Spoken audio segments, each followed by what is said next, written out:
अस्सलाम वालेकुम everyone, welcome back to back ventures academy. अच्छा, अभी हम स्टार्ट करेंगे सिकल सेल एनीमिया। अच्छा, सिंपल यहाँ पे आपको नाम ही बता रहे हैं, पेशेंट के अंदर एनीमिया होगा और यहाँ पे पेशेंट के ये जो होगी ना, आपको वहाँ पे स्मेयर के अंदर आपको वहाँ पे सिकल सेल नजर आएंगे। अच्छा, ये सिकल सेल आपके यहाँ क्या इस तरीके से आपको वहाँ पे जो सेल्स होंगे ना, आपको वहाँ पे इस तरीके से चांद की तरह के आपको वहाँ पे सेल्स बनने होंगे। अच्छा, ये जो है ना आपने इसके अंदर याद रखना है, यहाँ पे आपकी प्रॉब्लम कहाँ पे होती है, आपकी होती है बीटा ग्लोबिन चेन के अंदर पॉइंट म्यूटेशन हो जाती है और यहाँ पे glutamic acid is replaced by valine. अच्छा, इसके बाद क्या होता है, ये जो आपको होती है ना आपको वहाँ पे बीटा ग्लोबिन चेन, इसके अंदर ये जो हाइड्रोफोबिक रियंस होते हैं ये आपको वहाँ पे अल्टर हो जाते हैं और ये आपकी जो हीमोग्लोबिन है ये आपके वहाँ पे एग्रीगेट करना शुरू कर देती है। अच्छा, ये चीज़ आपको पता है कि आपके जो बीटा ग्लोबिन चेन है इसके वहाँ पे जो क्रोमोसोम नंबर 11 है वहाँ पे आपका ये जीन होता है और ये चीज़ मैंने आपको बता रखी कि ये आपकी जो बीटा ग्लोबिन है इसके लिए आप वहाँ पे 2 जीन्स होते हैं। आपको जो होती है ना अल्फा जीन, उसके लिए 4 जीन्स होते हैं और बीटा के लिए आपको वहाँ पे 2 जीन्स होते हैं। एक फादर से आ रहा होता है, दूसरा आपको वहाँ पे मदर से आ रहा होता है। अगर तो आप वहाँ पे एक जीन एब नॉर्मल है और दूसरा यहाँ पे आपका नॉर्मल है। एक ऐसे लिखता हूँ, ए आपको वहाँ पे जो है ये एक नॉर्मल है और दूसरा आपको वहाँ पे एब नॉर्मल है। तो इस केस में क्या होगा, आपका जो पेशेंट है उसके अंदर वहाँ पे डिजीज नहीं आएगी, ये आपकी क्या हो जाएगी, ये आपकी हो जाएगी सिकल सेल ट्रेट।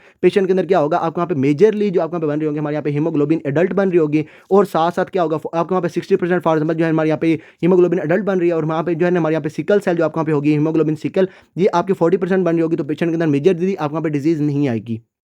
प्रॉब्लम कब आएगी, जब आपका जो पेशेंट है उसके अंदर दोनों जीन्स हैं ये आपको पे एबनॉर्मल होंगे। उस केस में क्या होगा, 90% आपके जो होगी ना हीमोग्लोबिन सिकल ये आपको वहाँ पे बन रही होगी और इसकी वजह से आपका जो पेशेंट है उसके अंदर वहाँ पे आपको वहाँ पे ये जो सिकल सेल अनीमिया है ना, सिकल सेल डिजीज जो है ये आपको वहाँ पे आ रही होगी। अगर एक जीन एबनॉर्मल है तो आपको वहाँ पे सिकल सेल ट्रेट और दोनों एबनॉर्मल है तो ये आपको वहाँ पे हो जाएगी आपको वहाँ पे सिकल सेल अनीमिया। अच्छा, इसके बाद आपने यहाँ पे याद रखना कि ये जो सिकल सेल्स हैं ये आपके जो सिकल सेल आपको वहाँ पे जीन है ना, ये आप वहाँ पे जो अफ्रीकन है उसके अंदर आपको वहाँ पे मोस्ट कॉमन है और तकरीबन 10% जो आपको वहाँ पे होते हैं ना अफ्रीकन, उसके अंदर आपको वहाँ पे जो ये सिकल सेल जीन होता है। और उसके बाद ये जो होता है ना आपको वहाँ पे प्रोटेक्ट कर होता है पेशेंट को आपकी जो ये मलेरिया से, फाल्सीफेरम मलेरिया जो है उससे आपको वहाँ पे जो पेशेंट है ये आपको वहाँ पे हेटेरोजाइगोट्स होंगे जिसके अंदर आपको वहाँ पे एक नॉर्मल होगा दूसरा आपको वहाँ पे एबनॉर्मल होगा, ये आपके रेजिस्टेंस होते हैं मलेरिया से। इसके बाद ना आपने ना एक और चीज़ इसके अंदर याद रखनी है, वो ये कि जो सिकल सेल्स होते हैं इसके अंदर ना बड़ा पिक्लियर सा बिहेवियर होता है। मतलब क्या, जब आप वहाँ पे जाते हैं ना हमारे यहाँ पे लंग्स में, तो लंग्स में इसकी होती है ऑक्सीजनेशन। तो क्या होता है, ये आप वहाँ पे आ रहे होते हैं हमारे यहाँ पे सिकल सेल्स, जब इसके अंदर वहाँ पे ऑक्सीजनेशन होती है तो आप वहाँ पे डी सिकल हो जाते हैं, आपको जो है ये अनसिकलिंग होना शुरू हो जाती है। दोबारा से जब आपको जो है ये टिश्यूज़ को ऑक्सीजन दे देंगे, डी ऑक्सीजनेशन हो जाएगी, तो ये दोबारा से आप वहाँ पे जो है ये सिकल सेल के अंदर कन्वर्ट होना शुरू हो जाएंगे। ये जो होते हैं ना आपकी जो वहाँ पे जो सिकल सेल्स होते हैं इसके अंदर आपको वहाँ पे कॉन्टिन्यूसली सिकलिंग और अनसिकलिंग चल रही होती है। तो इससे क्या होता है, जो आपको वहाँ पे कॉन्टिन्यूस अनसिकलिंग और सिकलिंग चल रही है तो यहाँ पे क्या होगा, आपकी जो मेम्ब्रेन है ये आप वहाँ पे परमानेंटली आप वहाँ पे डैमेज हो जाएगी। जब मेम्ब्रेन परमानेंटली डैमेज हो जाएगी तो अब वहाँ पे जो है ये ऑक्सीजनेशन होने से आपकी जो ये सिकलिंग और अनसिकलिंग आपको वहाँ पे नहीं चल रही होगी, ये परमानेंट आपको वहाँ पे सिकलिंग होना शुरू हो जाएगी। इसमें जो आपका जो पेशेंट है उसके अंदर आपको वहाँ पे एक्स्ट्रा वेस्कुलर और इंट्रावेस्कुलर हिमोलिसिस दोनों मिलती हैं। अच्छा, इसमें क्या है, आपको वहाँ पे इंट्रावेस्कुलर तो सिंपल होगी, आपको वहाँ पे ये कंटिन्यूसली आपको वहाँ पे जो ये सिकलिंग अनसिकलिंग चल रही है। अब वहाँ पे क्या होगा, ये आपको वहाँ पे सेल मेम्ब्रेन आपको वहाँ पे डैमेज हो जाएगी, वहाँ से आपको जो ये न्यूट्रिएंट्स वगैरह आपको वहाँ पे लॉस हो जाएंगे और वहाँ पे क्या होगा, पेशेंट के अंदर वहाँ पे ये इंट्रावेस्कुलर हिमोलिसिस चल रही होगी। अच्छा, इसके बाद यहाँ पे आपको एक्स्ट्रा वेस्कुलर हिमोलिसिस भी मिलती है, मतलब कि आपकी जो स्प्लीन है वो इसको वहाँ पे आपकी रिमूव कर रही होती है। अच्छा, इसमें क्या है, आपके जो आपके होते हैं ना आपको वहाँ पे सिकल सेल जो आपको वहाँ पे परमानेंट हो जाते हैं, तो ये क्या होता है, ये आपको वहाँ पे होते हैं, आपको वहाँ पे नॉन फ्लेक्सिबल और नॉन डिफॉर्मेबल होते हैं। तो ये क्या करते हैं, जब आप वहाँ पे जाते हैं हमारे यहाँ पे स्प्लीन के पास, तो वहाँ पे स्प्लेनिक वेसल्स के अंदर ये आप वहाँ पे ट्रैप हो जाते हैं और इसके बाद क्या होगा, स्प्लेनिक मैक्रोफेजेस आएंगे, इसको वहाँ पे डिस्ट्रॉय करेंगे और यहाँ पे चल रही होगी हमारे यहाँ पे एक्स्ट्रा वेस्कुलर हिमोलिसिस। और बाकी आपको पता है इंट्रावेस्कुलर हिमोलिसिस में क्या होगा, आपको वहाँ पे हेप्टोग्लोबिन जो है आपको वहाँ पे कम हो रही होगी और एक्स्ट्रा वेस्कुलर हिमोलिसिस में क्या होगा, यहाँ पे आपकी जो ये अनकॉन्जुगेटेड बिलिरुबिन वगैरह बढ़ रही होगी और उसके बाद यहाँ पे अनकॉन्जुगेटेड बिलिरुबिन के बढ़ने की वजह से क्या होगा, आपको जो पेशेंट है वहाँ पे ये जॉन्डिस वगैरह मिल रही होगी। अच्छा, इसके बाद आपको पता है ये जब आपके जो पेशेंट है उसके अंदर वहाँ पे ये अनकॉन्जुगेटेड बिलिरुबिन बढ़ेगी तो यहाँ से क्या होगा, गाल स्टोन्स वगैरह जो है इसके अंदर वहाँ पे होने के चांसेस आपके पेशेंट के अंदर ज़्यादा होते हैं। और बाकी चीज़ें आपको पता है पेशेंट के अंदर वहाँ पे जॉन्डिस वगैरह ये चीज़ें मैंने आपको पहले बता रखी हैं। अच्छा, दोनों में क्या होगा, आपको वहाँ पे इंट्रावेस्कुलर और एक्स्ट्रा वेस्कुलर हिमोलिसिस दोनों के आपको वहाँ पे सिम्टम्स मिलेंगे। अच्छा, इसके बाद पैथोजेनेसिस में क्या है, आपको वहाँ पे लो ऑक्सीजनेशन में क्या होगा, या फिर आपको वहाँ पे हाई अल्टीट्यूड या फिर एसिडोसिस से क्या होगा, पेशेंट के अंदर वहाँ पे जो है ये सिकलिंग हो रही होगी, प्रेसिपिटेट सिकलिंग। और यहाँ पे क्या होगा, ये जो आपकी होगी ना हीमोग्लोबिन आपकी सिकल ये पॉलीमराइज करेगी, आप वहाँ पे सिकल्स वगैरह बनना शुरू कर देंगे और ये क्या करेंगे, आपकी जो वेसल्स हैं उसको वहाँ पे जाके ये अक्लूड करेंगी। जब आपको पता है आपको वहाँ पे स्टार्ट में तो होती है हमारे यहाँ पे सिकलिंग आपकी जो है ये रिवर्सिबल होती है, जब ये आपकी इरिवर्सिबल हो जाएगी तो ये क्या करेगी, आपकी जो वेसल्स होंगी स्मॉल वेसल्स वगैरह उनको ये जाके आपको वहाँ पे अक्लूड करेगी और वहाँ से हो जाएगी पेशेंट के अंदर ये वेजो अक्लूसिव डिसीज या फिर जो है ये वेसो अक्लूसिव क्राइसिस जो है ये पेशेंट के अंदर होना शुरू हो जाएगा। और उसकी वजह से क्या होगा, जहाँ पे जाके आपको वहाँ पे ओक्लूजन करेगी, वहाँ पे आपको जो है ये पेशेंट के अंदर सिम्पटम्स वगैरह आ रहे होंगे। ये मैं आपको बाद में बताता हूँ। आपको जो पेशेंट के अंदर है, आपको वहाँ पे जो है ये पेनफुल वेज़ो ओक्लूसिव क्राइसिस होते हैं, और ये मैं आपको बाद में बताता हूँ। अच्छा, इसमें क्या आपका जो पेशेंट है उसके अंदर वहाँ पे स्टार्ट में क्या होता है, न्यूबोज़ में आपको जो है ये एसिम्प्टोमेटिक होते हैं, क्योंकि वहाँ पे आपकी हीमोग्लोबिन फीटल ज़्यादा होती है और हीमोग्लोबिन आपकी जो सिकल है ये आपको वहाँ पे कम होती है। अच्छा, मैकेनिज़्म नाउन नहीं है, लेकिन ये जो हीमोग्लोबिन फीटल है ना, ये आपकी सिकलिंग को कम कर रही होती है, और इस वजह से हमें जो पेशेंट है उसको वहाँ पे ट्रीट करेंगे ना, तो वहाँ पे क्या करेंगे, हम वहाँ पे हीमोग्लोबिन फीटल को इंक्रीज़ करवाएँगे, और ये आपको वहाँ पे करवाती है हमारे हमारे पे जो है ये हाइड्रोक्सी यूरिया करवाती है। इसका मैकेनिज़्म नोन नहीं है, लेकिन आपने इसके अंदर याद रखना है, ट्रीटमेंट हम क्या करेंगे, पेशेंट को वहाँ पे हाइड्रोक्सी यूरिया दे रहे होंगे। अच्छा, इसके बाद यहाँ पे जो सिकल सेल्स हैं, ये आपको वहाँ पे क्रिसेंट शेप्ड आपको वहाँ पे आरबीसीज़ हैं। अच्छा, इसके बाद क्या होगा, ये आपको वहाँ पे कंटीन्यूअसली आपको वहाँ पे जो है ये इंट्रावेस्कुलर और आपको वहाँ पे एक्स्ट्रावेस्कुलर हेमोलिसिस चल रही है पेशेंट के अंदर। अब क्या होगा, पेशेंट आपका टोटली डिपेंडेंट होगा हमारे यहाँ पे बोन मैरो के ऊपर। बोन मैरो आपको वहाँ पे जो ये सेल्स वगैरह को बना के आपको वहाँ पे सर्कुलेशन में भेज रहा होगा, और इसकी वजह से क्या होगा, आपको मैंने पहले बता रहा कि आपको वहाँ पे जो एरिथ्रोपोइसिस है, ये आपको वहाँ पे इंक्रीज़ होना शुरू हो जाएगी। मैंने आपको वहाँ पे लास्ट में बताया था, हमारे यहाँ पे फॉर एग्जाम्पल ये आपको वहाँ पे एक बोन है आपको वहाँ पे हेड की, और ये दूसरी आपको वहाँ पे बोन है, और दरमियान में आपको वहाँ पे ट्रेबिक्युलास होते हैं, और यहाँ पे आपका ये बोन मैरो पड़ा होता है। इस केस में क्या होगा, ये एरिथ्रोपोइसिस पेशेंट के अंदर वहाँ पे ज़्यादा चल रही होगी, बोन मैरो आपको वहाँ पे एक्सपेंड करना शुरू कर देगा, और पेशेंट के अंदर आपको जो है ये क्रियो कट जो है ये अपीयरेंस आपको मिलेगी एक्सरे के ऊपर। अच्छा, ये जो है ना क्रियो कट भी कहते हैं इसको, या फिर उसके अलावा जो है ये हेयर ऑन एंड अपीयरेंस भी कहते हैं इसको। आपने इसके अंदर याद रखना है कि पेशेंट के अंदर क्या होगा, बोन मैरो एक्सपेंशन चल रही होगी, एरिथ्रोपोइसिस ज़्यादा चल रही होगी, और उसके बाद आपको वहाँ पे जो ये क्रियो कट जो है अपीयरेंस आपको वहाँ पे नजर आएगी, और ये मैंने आपको वहाँ पे थैलेसीमिया के अंदर भी बताया था, वहाँ पे भी क्या होगा, आपको वहाँ पे क्रियो कट अपीयरेंस मिलेगी। अच्छा, इसके बाद जो है ये पेशेंट के अंदर आपको जो है ये चिप मंक अपीयरेंस जो है आपको वहाँ पे फेस की जो बोन्स होंगी, ये आपको वहाँ पे डिफॉर्म होगी, आपको वहाँ पे जो है ये चिप मंक अपीयरेंस जो है ये पेशेंट के अंदर मिलेगी। अच्छा, इसके बाद जो पेशेंट है उसके अंदर वहाँ पे जो ये एक्स्ट्रा मेडुलरी हेमेटोपोइसिस वगैरह चल रही होगी, तो यहाँ पे जो पेशेंट है उसके अंदर वहाँ पे जो लीवर है, ये आपको वहाँ पे ज़्यादा काम कर रहा होगा, और यहाँ पे जो है आपको वहाँ पे एक्स्ट्रा मेडुलरी हेमेटोपोइसिस के साथ-साथ आपको जो है ये हिपैटोमेगाली, मतलब आपको पता है एक्स्ट्रा मेडुलरी का मतलब क्या है, आपका जो मेडुला है, मेडुला के अलावा आपको वहाँ पे हेमेटोपोइसिस चल रही है, तो वहाँ पे क्या होगा, लीवर भी आपको पता है, जो आपको वहाँ पे फिटस होते हैं, फिटस में आपको वहाँ पे लीवर जो है ये आपको वहाँ पे बना रहा होता है, हमारे यहाँ पे ये आपको वहाँ पे आरबीसीज़ वगैरह बना रहा होता है, तो इस केस में क्या होगा, लीवर भी आपको वहाँ पे बनाना शुरू कर देगा, और यहाँ पे आपको मिलेगी हिपैटोमेगाली। अच्छा, उसके बाद मैंने आपको ये चीज़ पहले बता रखी है कि जहाँ पे आपका बोन मैरो के ऊपर आपका पेशेंट टोटली डिपेंडेंट होगा, वहाँ पे आपके एप्लास्टिक क्राइसिस के चांसेस ज़्यादा होते हैं, और ये चीज़ मैंने आपको बताई थी। आपको बीटा थैलेसीमिया मेजर में आपका पेशेंट आपका टोटली डिपेंडेंट होता है, आपको वहाँ पे सिकल सेल एनीमिया भी आपका पेशेंट आपका टोटली डिपेंडेंट होता है, तो यहाँ पे आपको एप्लास्टिक क्राइसिस जो है इसके चांसेस आपको वहाँ पे मिलते हैं। और सिंपल क्या होगा, जब आपका जो पेशेंट है उसके वहाँ पे ये पार्वो बी19 की इन्फेक्शन होगी, और ये क्या करती है, आपकी जो एरिथ्रोपोइसिस होता है उसको वहाँ पे आपकी अरेस्ट कर देती है। आपको मैंने लास्ट में बताया था, जो आपके होते हैं ना progenitor cells, erythroid progenitor cells, उसको ये जाके आपको जो है ये आपको वहाँ पे ब्लॉक करती है, आपको वहाँ पे ये आपके जो सेल्स हैं ये आपके आरबीसीज वगैरह नहीं बनाते, बाकी सेल्स आपको वहाँ पे नॉर्मल बन रहे होते हैं, लेकिन क्या होता है, सिर्फ और सिर्फ आपको वहाँ पे आरबीसीज नहीं बन रहे होते, और ये आपकी होती है एप्लास्टिक क्राइसिस। इस केस में क्या होगा, पेशेंट को पहले ही एनीमिया चल रहा होगा, और यहाँ पे क्या होगा, उसका जो अनीमिया है ये उसको वहाँ पे वर्स हो रहा होगा। अच्छा, नॉर्मल पेशेंट जो होते हैं उसके अंदर ये पार्वो बी19 की इन्फेक्शन कोई भी प्रॉब्लम नहीं करवाती, क्योंकि क्या होता है उसके अंदर वहाँ पे जो है पेशेंट के अंदर आरबीसीज वगैरह बने होते हैं, आपको वहाँ पे सही वाले होते हैं, हिमोलिसिस वगैरह नहीं चल रही होती, तो आपके जो पार्वो बी19 है ये आपका एप्लास्टिक क्राइसिस नहीं करवाता। जब आपके जो पेशेंट है ये आपका टोटली डिपेंडेंट होगा बोन मैरो के ऊपर, तो आपका जो पेशेंट है उसके अंदर वहाँ पे ये एप्लास्टिक क्राइसिस आपको मिलेगा। अच्छा, यहाँ पे जो पेशेंट है उसकी वहाँ पे प्रेजेंटेशन में आपको वहाँ पे एनीमिया की प्रेजेंटेशन मिल रही होगी, और साथ-साथ ये जो आपके सिकल सेल्स हैं, जो आपको वहाँ पे ऑक्लूजन करवा रहे हैं, इसकी वजह से आपका जो पेशेंट है आपके पास प्रेजेंट कर रहा होगा सिम्पटम्स के साथ। अच्छा, यहाँ पे जो है ना मोस्टली आपको वहाँ पे होते हैं बच्चे, बच्चों के अंदर आपको वहाँ पे प्रेजेंटेशन होती है, तो यहाँ पे आपने याद रखना कि मोस्टली जो आपको वहाँ पे होती है ना, जो आपकी फर्स्ट प्रेजेंटेशन होती है, ये आपकी होती है बिकॉज़ ऑफ ये हमारे यहाँ पे डैक्टिलाइटिस। अच्छा, डैक्टिलाइटिस में आपने याद रखना है कि ये less than 3 years of age के अंदर आपको वहाँ पे प्रेजेंट करेगी, और यहाँ पे क्या होगा, पेनफुल हैंड और स्वेलिंग, आपके जो फुट्स होंगे, आपके फीट होंगे, वहाँ पे आपको पेनफुल स्वेलिंग जो है बच्चों के अंदर मिल रही होगी। अच्छा, ये जो होती है ना हमारे यहाँ पे ये जो वेज़ो ओक्लूसिव आपको वहाँ पे क्राइसिस होता है, ये बच्चों के अंदर आपको वहाँ पे डैक्टिलाइटिस हो जाएगी। आपको वहाँ पे पहली प्रेजेंटेशन जो है मेजरली आपको वहाँ पे जो पहली प्रेजेंटेशन है, ये आपको वहाँ पे डैक्टिलाइटिस के साथ ही होती है। अच्छा, इसके बाद ये जो है ना हमारे यहाँ पे पेनफुल वेज़ो ओक्लूसिव क्राइसिस, ये क्या करवाएगा, आपके जो पेशेंट्स होंगे उसके अंदर वहाँ पे ये प्राइपरिज्म करवाएगा, मतलब क्या कंटीन्यूअस इरेक्शन होगी। इसमें क्या होगा, ये आपकी जो होगी ना आपको वहाँ पे सिकल सेल्स, ये क्या करेंगे, जो आपके वहाँ पे होते हैं ना आपके वहाँ पे मेल जेनिटेलिया, उसको वहाँ पे जो ब्लड सप्लाई दे रही होती है हमारे यहाँ पे वेसल्स, उसके अंदर जाके ऑक्लूजन करवा देगी, और पेशेंट के अंदर जो है ये कंटीन्यूअस इरेक्शन हो रही होगी, और ये उसके अंदर हो जाएगी पेनफुल पेनफुल कंटीन्यूअस इरेक्शन, आपको वहाँ पे प्राइपरिज्म हो जाएगी। अच्छा, इसके बाद जो पेशेंट है उसके अंदर क्या होगा, यहाँ पे आपको ये एक्यूट चेस्ट सिंड्रोम मिल रहा होगा। अच्छा, इसमें ना सिंपल आपने याद रखना है कि ये जो आपको वहाँ पे होती है ना ऑक्लूजन, ये आपकी मोस्ट कॉमनली आपकी होती है आपकी जो है ये इन्फेक्शन वगैरह की वजह से, मतलब पेशेंट के अंदर इन्फेक्शन होगी, बैक्टीरिया वगैरह अगर स्मॉल हमारे बैक्टीरियाज वगैरह हमारे यहाँ पे स्मॉल वेसल के अंदर पड़े होंगे, तो वहाँ पे हो जाएगी ये हमारे यहाँ पे डैक्टिलाइटिस। अच्छा, इसके बाद अगर ये आपको वहाँ पे लंग्स वाली साइड पे है, आपका जो पेशेंट है उसके वहाँ पे ये इन्फिल्ट्रेट्स आपको वहाँ पे नजर आने शुरू हो जाएंगे, आपको वहाँ पे रेस्पिरेटरी डिस्ट्रेस मिलेगी। उसके बाद ये जो पेशेंट है उसके अंदर वहाँ पे जो है ये न्यू पल्मोनरी इन्फिल्ट्रेट्स आपको वहाँ पे मिलेंगे चेस्ट एक्सरे के ऊपर। और इसके अंदर आपने यहाँ पे याद रखना है कि ये जो आपकी है ना ये एक्यूट चेस्ट सिंड्रोम, ये आपके वहाँ पे कॉमन कॉज ऑफ डेथ है आपके वहाँ पे सिकल सेल के अंदर। उसके बाद यही आप वहाँ पे ऑक्लूजन करेंगे, आप वहाँ पे जो है ये फेमोरल वेन की और पेशेंट के अंदर क्या हो जाएगी, आप वहाँ पे एवास्कुलर नेक्रोसिस हो जाएगी, आप वहाँ पे फेमोरल हेड की। अच्छा, इसके बाद जो पेशेंट आपके पास प्रेजेंट करता है, आप वहाँ पे जो है ये स्ट्रोक के साथ भी प्रेजेंट कर सकता है, और सिंपल यहाँ पे क्या होगा, ये आपकी जो ब्रेन की वेसल्स होंगी उसको वहाँ पे आपकी जाके ऑक्लूड कर देंगे। अच्छा, इसके बाद अगर ये आपको वहाँ पे सिकल सेल्स हमारे यहाँ पे स्प्लीन के अंदर जाके आप वहाँ पे ऑक्लूड करेंगे, तो यहाँ पे आपको मिलेगी स्प्लीनिक इंफार्क्ट मिलेंगे।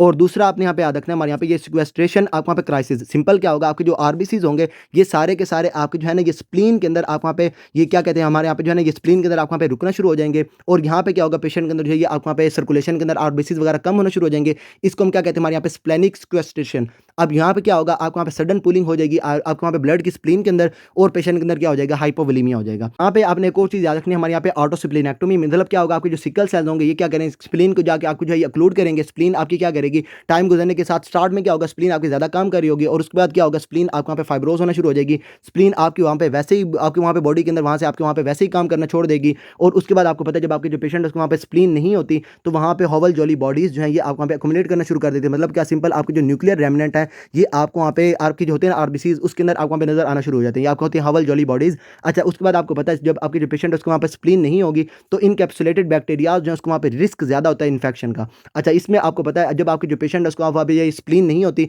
तो आप उसको वहाँ पे 3 आप जो है वैक्सीनेशन लगाते हैं, प्राइम मिनिस्टर हाउस मैंने आपको वहाँ पे बता रखा है। अच्छा, इसके बाद आपने याद रखना कि यहाँ पे जो पेशेंट होंगे ऑटोस्प्लीनेक्टोमी वाले, यहाँ पे चांसेस होते हैं हमारे यहाँ पे साल्मोनेला ऑस्टियोमाइलाइटिस के। अच्छा, ऐसा नहीं है कि यहाँ पे आपके जो पेशेंट है हमारे यहाँ पे सिकल सेल एनीमिया वाले, इसके अंदर यहाँ पे मोस्ट कॉमन कॉज है हमारे यहाँ पे ऑस्टियोमाइलाइटिस की, वहाँ पे हमारा साल्मोनेला। इसमें आपने याद रखना है कि मोस्ट कॉमन कॉज यहाँ पे भी हमारी कौन सी, हमारे यहाँ पे स्टैफ ओरियस है, और सेकंड मोस्ट कॉमन हमारी कौन सी, हमारे यहाँ पे साल्मोनेला।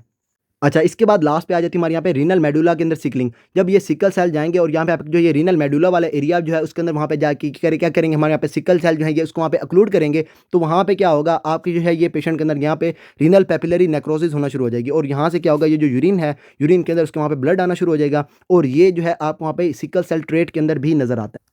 अच्छा, इसके बाद आपने वहाँ पे पेशेंट को डायग्नोज करना, तो यहाँ पे हमारा जो है ये बेस्ट इनिशियल आपका टेस्ट क्या होगा, इसमें आप क्या करवाएंगे, पेशेंट के अंदर जो है कि हमारे यहाँ पे सीबीसी विद स्मेयर करवाएंगे। अच्छा, यहाँ से क्या होगा, सीबीसी विद स्मेयर से आपको जो ये सिकल सेल नजर आ रहे होंगे, और उसके बाद हमारे यहाँ पे जो है ना हवल जॉली बॉडीज़ वगैरह आपको वहाँ पे नजर आ रहे होंगे, और सीबीसी में क्या होगा, आपका जो पेशेंट है उसके अंदर वहाँ पे जो ये नॉर्मोसिटिक एनीमिया आपको वहाँ पे नजर आ रहा होगा। इसके साथ-साथ क्या होगा, आपको वहाँ पे रेटिकुलोसाइट्स उसके वहाँ पे इंक्रीज़्ड होंगे, उसके वहाँ पे ये जो है ये आपको वहाँ पे हेमोलिसिस की वजह से क्या होगा, आपको वहाँ पे इनडायरेक्ट बिलीरुबिन जो है वो पेशेंट के अंदर वहाँ पे इंक्रीज़्ड होगी। अच्छा, मोस्ट एक्यूरेट टेस्ट में हम क्या करवाएँगे, पेशेंट के अंदर जो है ना हमारे यहाँ पे हीमोग्लोबिन इलेक्ट्रोफोरेसिस करवाएँगे, और वहाँ पे क्या होगा, पेशेंट जो है उसके वहाँ पे ये एचबीए जो उसको वहाँ पे कम होगी। अच्छा, यहाँ पे जो है आपको पता है आपकी जो होती है ना हीमोग्लोबिन अडल्ट, इसके अंदर क्या होता है, यहाँ पे आपकी जो है ये अल्फा 2 बीटा 2 होती है, और यहाँ पे क्या होगा, प्रॉब्लम होगी हमारे यहाँ पे बीटा चेन्स के अंदर, तो यहाँ पे ये कम बन रही होगी, तो हीमोग्लोबिन अडल्ट आप वहाँ पे कम होगी। अच्छा, उसके बाद ये जो होती है ना हीमोग्लोबिन फीटल, फीटल में क्या होता है, आप वहाँ पे अल्फा और गैमा होती है, अल्फा 2 गैमा 2 होती है, और यहाँ पे आपकी हीमोग्लोबिन फीटल आप वहाँ पे इंक्रीज होगी। और सिकल सेल में क्या होगा, ये आप वहाँ पे जो एबनॉर्मल होगी ना हमारे यहाँ पे बीटा ग्लोबिन चेंज, ये आप वहाँ पे इंक्रीज होंगी, और यहाँ पे सिंपल क्या होगा, पेशेंट के अंदर जो है ना अडल्ट आप वहाँ पे कम होगी, और ये जो सिकल है हमारे यहाँ पे हीमोग्लोबिन, ये उसके अंदर वहाँ पे इंक्रीज होगी। अच्छा, इसके बाद पेशेंट को ट्रीट करना है, तो ट्रीटमेंट हम क्या करेंगे, पेशेंट को वहाँ पे हाइड्रोक्सी यूरिया देंगे, और ये क्या करेगी, हीमोग्लोबिन जो फीटस है उसको वहाँ पे आपकी इंक्रीज करवाएगी। अच्छा, मैकेनिज्म नाउन नहीं है, मैकेनिज्म अननाउन है, लेकिन जो हीमोग्लोबिन फीटस है ये आपकी जो सिकलिंग है उसको वहाँ पे आपकी प्रिवेंट कर रही होती है। अच्छा, ये होगी इसके अंदर। अच्छा, इसके बाद अगर आपका जो पेशेंट है आपको वहाँ पे हाइड्रोक्सी यूरिया से ठीक नहीं हो रहा, तो उस केस में आप क्या करेंगे, पेशेंट को वहाँ पे आप देंगे, हमारे यहाँ पे जो है ना ये आपको जो ये ट्रांसफ्यूजन दे रहे होंगे पेशेंट को। अच्छा, इसमें आपको पता है जब आप वहाँ पे पेशेंट को दे रहे होते हैं हमारे यहाँ पे ट्रांसफ्यूजन, तो ये आपका जो पेशेंट है उसके वहाँ पे जो ये सेकेंडरी हीमोक्रोमेटोसिस जो है ये पेशेंट के अंदर करवा सकती है। अच्छा, एक और चीज़ ये कि आपकी जो हाइड्रोक्सी यूरिया है ना ये आपकी होती है ट्रेटोजेनिक, और ये जो पेशेंट है उसके अंदर वहाँ पे जो ये माइलोसप्रेशन करवा सकती है। तो इस केस में आप ये जो होगे ना हमारे यहाँ पे डब्ल्यूबीसीज वगैरह उसको आप वहाँ पे साथ साथ पेशेंट के अंदर मॉनिटर कर रहे होंगे। अच्छा, इसके बाद जो पेशेंट है उसको वहाँ पे ये आरबीसीज कंटिन्यूअसली आपको वहाँ पे टर्नओवर हो रहा है, तो इस केस में आप क्या करेंगे, पेशेंट को वहाँ पे साथ ये हमारी जो है ना हमारे यहाँ पे फोलिक एसिड सप्लीमेंटेशन वगैरह ये पेशेंट को देंगे, ताकि आपका जो पेशेंट है उसके अंदर वहाँ पे जो ये मैक्रोसिटिक एनीमिया ना डेवलप हो जाए। अच्छा, अगर आपका जो पेशेंट है उसके अंदर वहाँ पे जो ये ल्यूकोसाइटोसिस है उसको वहाँ पे ल्यूकोसाइट्स वगैरह बढ़े हुए हैं, मतलब आपका जो पेशेंट है उसको वहाँ पे ये रिस्क ऑफ इन्फेक्शन है, सेप्टिसिमिया वगैरह के इन्फेक्शन आप वहाँ पे रिस्क वगैरह है, तो उस केस में आप क्या करेंगे, पेशेंट को वहाँ पे ये हमारे यहाँ पे एंटीबायोटिक्स वगैरह दे रहे होंगे, और यहाँ पे आप वहाँ पे जो पेशेंट के अंदर वहाँ पे आप ये सेफ्ट्राजोन वगैरह दे सकते हैं, लिवोफ्लॉक्सासिन दे सकते हैं, या फिर आप जो ये मोक्सिफ्लॉक्सासिन वगैरह दे सकते हैं। इसके बाद जो आपके जो पेशेंट होते हैं जिसके अंदर आप वहाँ पे स्प्लीनेक्टमी होती है, फिर आप वहाँ पे स्प्लीन वैसे ही उसके वहाँ पे निकाल दिया है, या फिर उसके अंदर वैसे ही खुद ही आपके वहाँ पे स्प्लीन नहीं है, तो इस केस में आप क्या करते हैं, पेशेंट को वहाँ पे ये 3 वैक्सीनेशन देते हैं। यहाँ पे आपका जो पेशेंट है उसको वहाँ पे एनकैप्सुलेटेड बैक्टीरियाज जो है इसके चांसेस होते हैं आप वहाँ पे इन्फेक्शन के, तो आप वहाँ पे पेशेंट को ये देते हैं, आप वहाँ पे 3 वैक्सीनेशन। प्राइम मिनिस्टर हाउस आपने इसके अंदर याद रखना है। अच्छा, पी से आपके वहाँ पे हो जाएगी, आप वहाँ पे जो है ये न्यूमोकोकस, आप वहाँ पे हो जाएगी एम से मेनिंजोकोकस, और एच से आप यहाँ पे हो जाएगी हमारे यहाँ पे एच इन्फ्लुएंजा। आप वहाँ पे पेशेंट को इसके वहाँ पे वैक्सीनेशन कर रहे होंगे। उसके बाद आपका जो पेशेंट है उसके अंदर वहाँ पे जो है ये क्रोनिकली आपको जो है ये अनकॉन्जुगेटेड बिलिरुबिन बढ़ी हुई है, और ये आपको पता है कि यहाँ से क्या होगा, आप वहाँ पे गाल स्टोन्स वगैरह आप वहाँ पे बनाना शुरू कर देगी। अच्छा, अगर आपका जो पेशेंट है उसके अंदर ये आप वहाँ पे ना आप वहाँ पे रिकरेंट आप वहाँ पे कोलिलिथियासिस वगैरह हो रही है, तो इस केस में आप क्या करेंगे, पेशेंट के अंदर जो है ये स्प्लीनेक्टमी करके आप ये जो है ना आप वहाँ पे रिकरेंट कोलिलिथियासिस को आप वहाँ पे ट्रीट कर रहे होंगे। अच्छा, इसके बाद आपका जो पेशेंट है ये आपके पास प्रेजेंट कर रहा होता है आपको वहाँ पे वेजो ओक्लूसिव क्राइसिस के साथ, तो उस केस में आप क्या करेंगे, पेशेंट को वहाँ पे ये एनाल्जेसिया वगैरह दे रहे होंगे, आईवी फ्लूइड्स वगैरह दे रहे होंगे, एंटीबायोटिक्स वगैरह, अगर आपका जो पेशेंट है उसके अंदर वहाँ पे इन्फेक्शन वगैरह हुई है। अच्छा, अगर तो आपका जो पेशेंट है आपके पास आ रहा है एक्यूट चेस्ट सिंड्रोम के साथ, तो उस केस में आप क्या करेंगे, आप पेशेंट के अंदर अग्रेसिव हाइड्रेशन करेंगे, साथ साथ उसको वहाँ पे एंटीबायोटिक्स वगैरह देंगे, और उसके वहाँ पे जो है ये आप वहाँ पे ना स्पायरोमेट्री वगैरह कर रहे होंगे, इंसेंटिव आप वहाँ पे स्पायरोमेट्री वगैरह कर रहे होंगे। अच्छा, इस केस में आपने क्या करना है, सिकल वेरिएंट जो है उसको आपने जो है ये लेस देन 40% करना है, और इस केस को आप वहाँ पे कैसे कर सकते हैं, आप वहाँ पे ये पेशेंट को हाइड्रेशन वगैरह के साथ कर सकते हैं, या फिर आपका जो पेशेंट है उसके अंदर ये जो है ना हमारे यहाँ पे ट्रांसफ्यूजन करके आप वहाँ पे पेशेंट के अंदर ये जो है ना हमारे यहाँ पे सिकल वेरिएंट इसको आप वहाँ पे लेस देन 40% कर सकते हैं। ये सारा है हमारे यहाँ पे जो पेशेंट है उसके अंदर जब ये होगी हमारे यहाँ पे sickle cell disease, sickle cell treat आपको जो है ना ये ट्रीट, उसके केस में कोई खास हमारे यहाँ पे ट्रीटमेंट देने की ज़रूरत नहीं होती। उसमें क्या होता है, आपका जो पेशेंट है मोस्टली आपका एसिम्प्टोमेटिक होता है, और उसमें आपने याद रखना है कि सिकल सेल आपकी जो ट्रीट होगी आपको वहाँ पे HbAs, जहाँ पे आपकी हीमोग्लोबिन A भी होगी और सिकल भी होगी, वहाँ पे आपके जो पेशेंट है उसके अंदर ट्रीटमेंट करने की कोई खास ज़रूरत नहीं होती। आपने इसके अंदर जो चीज़ें याद रखनी है, एक आपको वहाँ पे point mutation beta globin chain के अंदर होगी, क्रोमोसोम नंबर 11 पे होगी, और यहाँ पे क्या होगा, आपका अगर एक जीन एबनॉर्मल होगा तो आपको वहाँ पे हो जाएगी सिकल सेल ट्रेट, दोनों के दोनों एबनॉर्मल हो जाएंगी तो आपको वहाँ पे हो जाएगी सिकल सेल डिजीज। पेशेंट आपके पास जो है ये प्रेजेंट करेगा आपको वहाँ पे एक्स्ट्रा वेस्कुलर और आपको वहाँ पे इंट्रावेस्कुलर हिमोलिसिस के साथ, और यहाँ पे आपने याद रखना है ये आपको वहाँ पे कंटिन्यूसली सिकलिंग अनसिकलिंग चल रही होती है, लेकिन क्या होता है कंटिन्यूसली सिकलिंग और अनसिकलिंग से आपकी जो मेम्ब्रेन होती है आपको वहाँ पे परमानेंटली डैमेज हो जाती है, और उसके बाद जो है ना ये आपको वहाँ पे ऑक्सीजनेशन से भी आपको वहाँ पे सिकलिंग आपको जो है अनसिकल नहीं होती, और ये क्या करती है आपको वहाँ पे वेसल्स वगैरह को जाके आपको वहाँ पे जो है ये आपको वहाँ पे अक्लूड करती है, पेशेंट के अंदर हो जाती है आपको जो है ये वेजो ओक्लूसिव आपको वहाँ पे डिजीज होना शुरू हो जाती है। अच्छा, पेशेंट आपके पास जो मेजरली प्रेजेंट करेंगे ना स्टार्ट में, वो आपके पास प्रेजेंट करेंगे। अच्छा, यहाँ पे जो है ना ये मेजरली जो आपको वहाँ पे फर्स्ट प्रेजेंटेशन होती है वो आपकी होती है डेक्टिलाइटिस के साथ। बच्चे आपके पास आएंगे less than 3 years of age होगी, और उसके अंदर जो है आपको वहाँ पे ये डेक्टिलाइटिस मिल रही होगी, पेन आपको वहाँ पे जो है स्वेलिंग ऑफ आपकी जो है ये हैंड एंड फीट मिल रही होगी। अच्छा, इसके बाद यहाँ पे आपको ये वाली आपको वहाँ पे सारी चीज़ें मिल सकती हैं। इसमें आपने एक और याद रखना है, वो ये हमारे यहाँ पे एक्यूट चेस्ट सिंड्रोम, ये आपके पेशेंट के अंदर करवा देगा रिस्पिरेटरी डिस्ट्रेस, और यहाँ पे चेस्ट एक्सरे के ऊपर आपको जो है ये pulmonary infiltrates, new pulmonary infiltrates जो है चेस्ट एक्सरे के ऊपर मिल रहे होंगे, और ये आपने याद रखना है कि आपको वहाँ पे most common cause of death है, तो इस केस में आपने वहाँ पे पेशेंट को एग्रेसिवली ट्रीट करना है। पेशेंट जो आपको वहाँ पे न्यू बॉर्न्स होंगे वो आपको वहाँ पे इनिशियली एसिम्प्टोमेटिक होंगे, क्योंकि आपको वहाँ पे हीमोग्लोबिन फीटस होती है, और ये आपने याद रखना है हीमोग्लोबिन फीटस जो है आपको वहाँ पे सिकलिंग को कम कर रही होती है, तो इसके बाद क्या होगा, आपको वहाँ पे हीमोग्लोबिन फीटस होगी तो आपको वहाँ पे सिकल आपको वहाँ पे कम होगी। अच्छा, पेशेंट को ट्रीट करने के लिए आप वहाँ पे क्या करेंगे, हाइड्रोक्सी यूरिया देंगे, और वो क्या करेगी, हीमोग्लोबिन फीटस को इंक्रीज करवाएगी, और ये क्या करेगी, जो आपकी सिकलिंग होगी इसको वहाँ पे आपकी कम करवा रही होगी। अच्छा, सिकल सेल्स मिलेंगे, क्रू कट अपीयरेंस आपने इसके अंदर याद रखनी है, और यहाँ पे ये क्रू कट याद रख लें, या फिर आपको जो है ये हेयर ऑन एंड अपीयरेंस ये आपको वहाँ पे एक्सरे के ऊपर मिलेगी। अच्छा, ये आपको जो है ये एरिथ्रोपोइसिस आपको वहाँ पे ज़्यादा हो रही होती है, इसकी वजह से आपको वहाँ पे जो है ये आपका बोन मैरो एक्सपेंशन होती है, और ये थैलेसीमिया में भी आपको मिलती है। एप्लास्टिक क्राइसिस आपने इसके अंदर याद रखना है, ऑटोस्प्लीनेक्टमी याद रखनी है, और ये साल्मोनेला आपको वहाँ पे ऑस्टियोमाइलिटिस याद रखनी है, लेकिन ये आपने ऐसा नहीं याद रखना कि हमारे यहाँ पे मोस्ट कॉमन है, ये हमारे यहाँ पे मोस्ट कॉमन नहीं है। हमारे यहाँ पे मोस्ट कॉमन कौन सी, हमारे यहाँ पे स्टैफ ऑरियस है, और सेकंड मोस्ट कॉमन हमारे यहाँ पे ऑस्टियोमाइलिटिस की काज कौन सी, हमारे यहाँ पे साल्मोनेला। पेशेंट की आपकी जो है ना इन्वेस्टिगेशन में आपको वहाँ पे बेस्ट इनिशियल आपने याद रखना है, आपको वहाँ पे CBC विद स्मेयर, और यहाँ पे आपको जो है ये सिकल सेल मिलेंगे, हॉवल जॉली बॉडीज़ वगैरह आपको वहाँ पे मिल रही होंगी। अच्छा, उसके बाद आपको वहाँ पे मोस्ट एक्यूरेट में हमारे क्या होगा, हमारे यहाँ पे इलेक्ट्रोफोरेसिस होगी, और वहाँ पे आपको जो हीमोग्लोबिन सिकल है ये आपको वहाँ पे इंक्रीज होगी। अच्छा, ये सारे हमारे यहाँ पे सिकल सेल एनीमिया के अंदर। फर्दर आपको इसके अंदर कोई भी प्रॉब्लम हो then ask me, and till then अल्लाह हाफिज़। You're never gonna make it, you're not good enough. There's a million other people with the same stuff. You really think you're different? Man, you must be kidding. Think you're gonna hit it, but you just don't get it. It's impossible, it's not probable, you're irresponsible. Too many obstacles, you gotta stop it, yo. You gotta take it slow, you can't be a pro. Don't waste your time no more. Who the fuck are you to tell me what to do? I don't give a damn if you say you disapprove. I'm gonna make my move, I'm gonna make it soon, and I'll do it cause it's what I